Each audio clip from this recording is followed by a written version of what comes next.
Uma escola que se preocupa com o ensino que oferece, prestando atenção em cada detalhe. Desde os primeiros anos de aprendizado, vai muito além do ensino convencional. É por isso que o Over Colégio e Curso faz a história de seus alunos desde pequenininhos, pois proporciona uma formação completa em todos os níveis de educação. A escola também investe em habilidades que fazem crescer, como incluir o xadrez na grade curricular, oferecer o cantinho da estimulação e aulas de campo. É com uma proposta estimulante que essas habilidades e formação integral são desenvolvidas desde cedo, fazendo com que o aluno se sinta acolhido e enxergue a escola como sua segunda casa. É assim que a escola forma cidadãos humanos, éticos e preparados para um grande futuro. Over Colégio e Curso, grande como o mundo do seu filho. 3231-1006.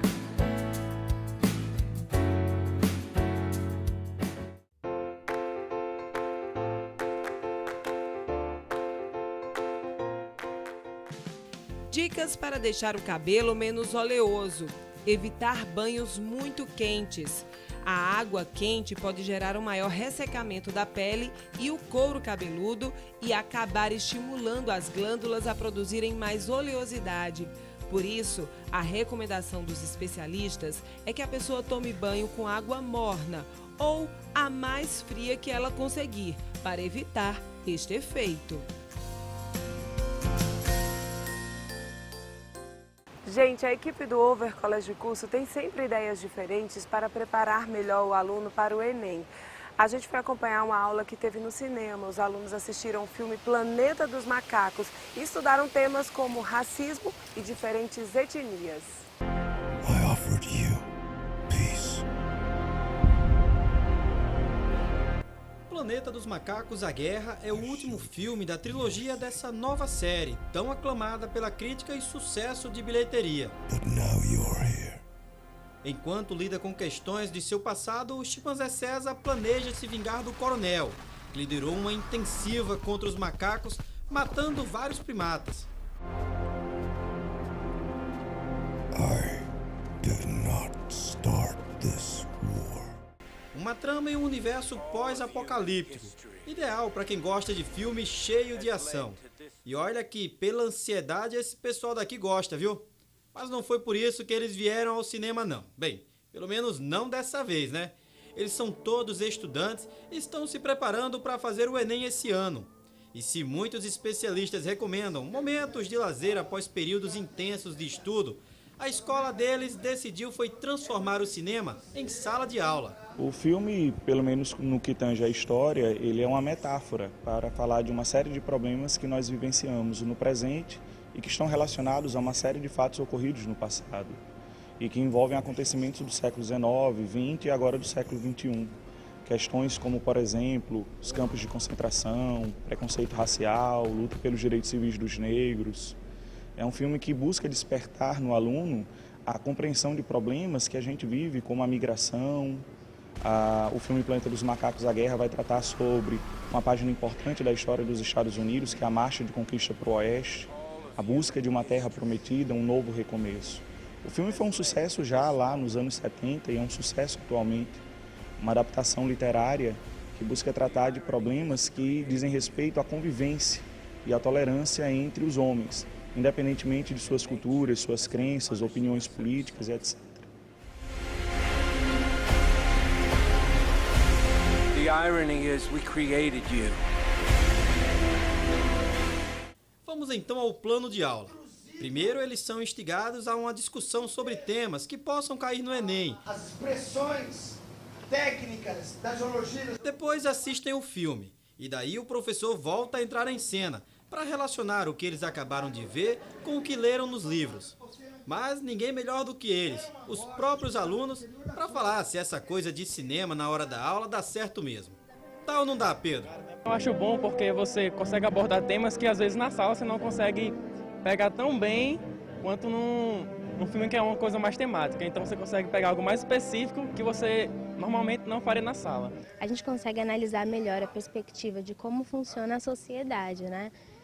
No filme foi contraposto os macacos em si com os seres humanos.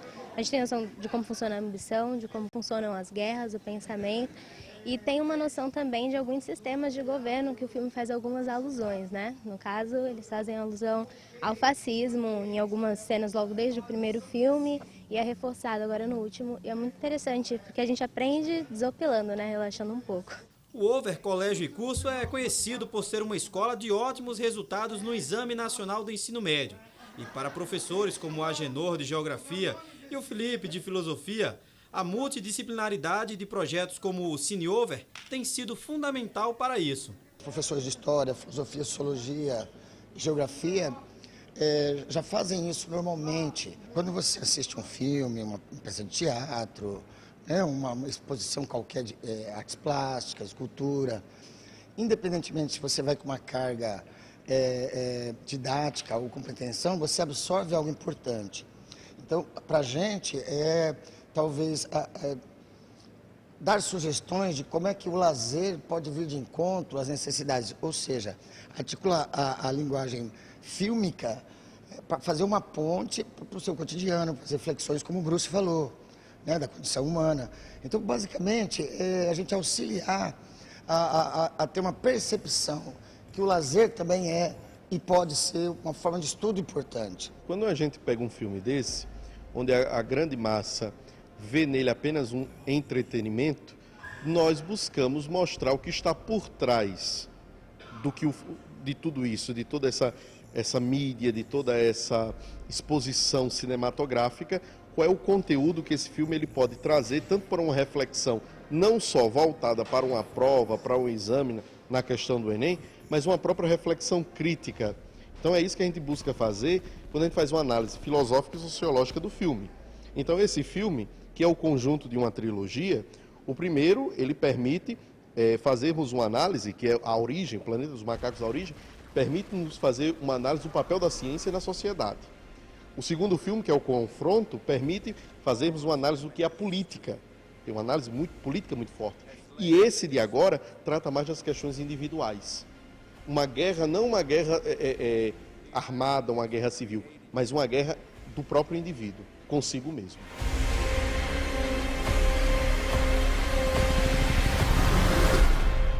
It will be a planet of apes. Vamos falar agora de educação financeira para os pequenos. Você costuma dar mesada ao seu filho? Qual a melhor maneira de iniciar? Quanto é que deve ser essa mesada? Olha, todas essas dúvidas a gente vai tirar agora nessa matéria.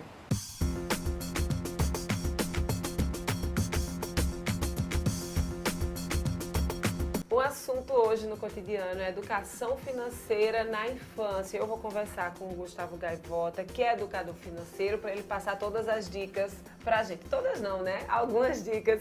Eu quero começar perguntando, existe uma idade certa para se começar a falar sobre dinheiro com criança, assim, dessa relação de consumo e de dinheiro? Idade certa, ela não existe. Você pode começar com a criança quando ela começa a entender o que é dinheiro, porque ela não sabe o valor do dinheiro, mas ela sabe que aquilo ali pode comprar alguma coisa. Então, com 2 anos já se consegue ensinar ele que aquilo ali consegue comprar alguma coisa. Se ele está instigado a comprar, ele sabe que aquele dinheiro tem um valor, então ele quer aquele dinheiro. Você, um exemplo bem prático que a gente coloque um chocolate na mão e uma nota de 50 reais. O que é que ele vai escolher? Ele não tem noção do que é o valor da nota de 50. Ele vai querer o chocolate, porque somos imediatistas. O ser humano ele é imediato. Entendi. Para criança, o artifício do cofrinho, por exemplo, ou da mesada, funciona? A mesada, ela funciona. Como é que ela vai funcionar? Existe a mesada e existe a semanada. Então, se você já pratica de dar aquela mesada para o seu filho, seja a partir de 2, 3 anos, que você está guardando para ele conseguir comprar alguma coisa no final do ano, um presente, um brinquedo, você começa a dar aquela mesada e você começa a fazer o quê? Um diagnóstico durante os 30 dias. De quanto você está gastando com a criança, com o seu filho. Depois que eu faço aquele diagnóstico dos 30 dias, eu converso com ele, peço para ele assim, vamos guardar 50% para realizar um sonho, Que sonho seria esse? Uma viagem, um brinquedo, um videogame.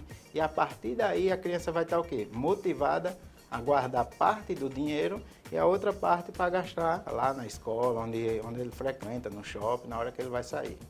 Gustavo, a gente sabe que assim, algumas crianças também recebem dinheiro de avô, de avó, esse dinheiro extra, assim.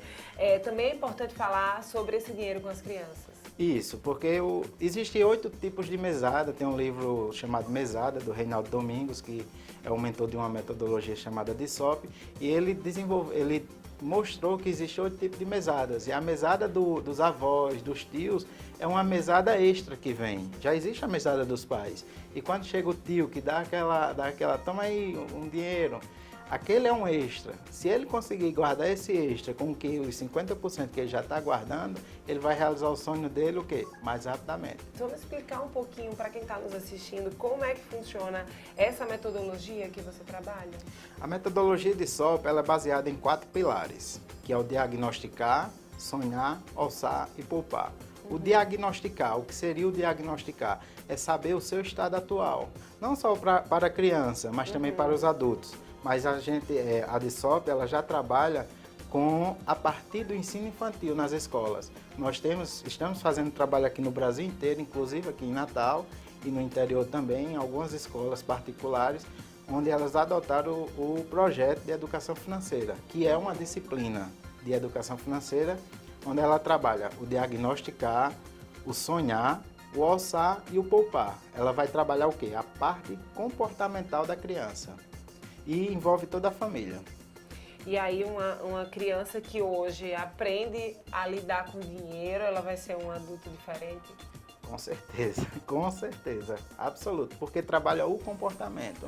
Se eu tenho um comportamento de gastar dinheiro, por exemplo, meu comportamento, e é difícil quando você tem um comportamento desse, querer mudar. Então você tem que ter o quê? Um incentivo. Isso vale para quem ganha muito, para quem ganha pouco, dá para administrar dessa forma? Com certeza. O ganhar pouco e o ganhar muito, o dinheiro vai depender do comportamento. Tem pessoas que ganham, digamos, R$2.000 e é investidor. Tem outras pessoas que ganham 12, 15 mil reais e é devedor no banco. Eu converso com vários gerentes, tem pessoas que eu presto consultoria e vejo a situação das pessoas. E a gente geralmente consegue mudar esse comportamento, porque são hábitos, né? E hábitos a gente consegue mudar. Gustavo, só para a gente encerrar esse bate-papo que a gente está tendo, em linhas gerais, quais são as dicas que você passaria para os pais, para as crianças que estão nos assistindo, assim, em linhas gerais, para iniciar essa educação financeira em casa? Primeira coisa que deve ser feito é o quê? É o sonho. O sonho é primordial. Você tem que ter um objetivo, você tem que ter um foco. Se não tiver foco, você sabe o que quer, mas se não tiver um objetivo, você não vai a lugar nenhum. Você tem que ter um objetivo e tem que ir em busca daquele objetivo, que é o sonho. Sem o sonho, você não consegue ir muito longe, não. Você sempre vai ficar ali, virando mês e nada acontece. Aí diz, por que isso não consigo? Por que eu não consigo? Porque seus hábitos ainda são hábitos antigos. Tem que mudar os hábitos para poder ter uma vida mais com prosperidade.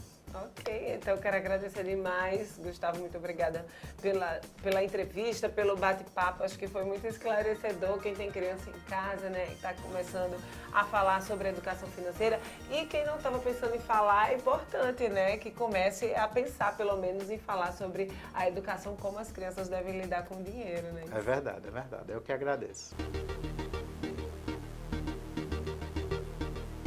A gente vai agora para um rápido intervalo comercial e no próximo bloco vamos falar de tecnologia. Olha, a gente está imperdível e eu espero por você. Dicas para deixar o cabelo menos oleoso. Não exagerar no uso de condicionadores. O condicionador é para quem precisa e abusar deste produto pode ser uma das causas da oleosidade excessiva do cabelo. Quem tem cabelo curto e não precisa desembaraçá-lo, também não precisa condicionar. Quem tem cabelos longos deve usar o produto apenas nas pontas. E se houver uma necessidade maior, ou seja, aqueles cabelos descoloridos ou tingidos, pode ser necessário usar uma máscara capilar, que nestes casos pode ser passada desde a raiz se a pessoa utilizá-la até uma vez por semana.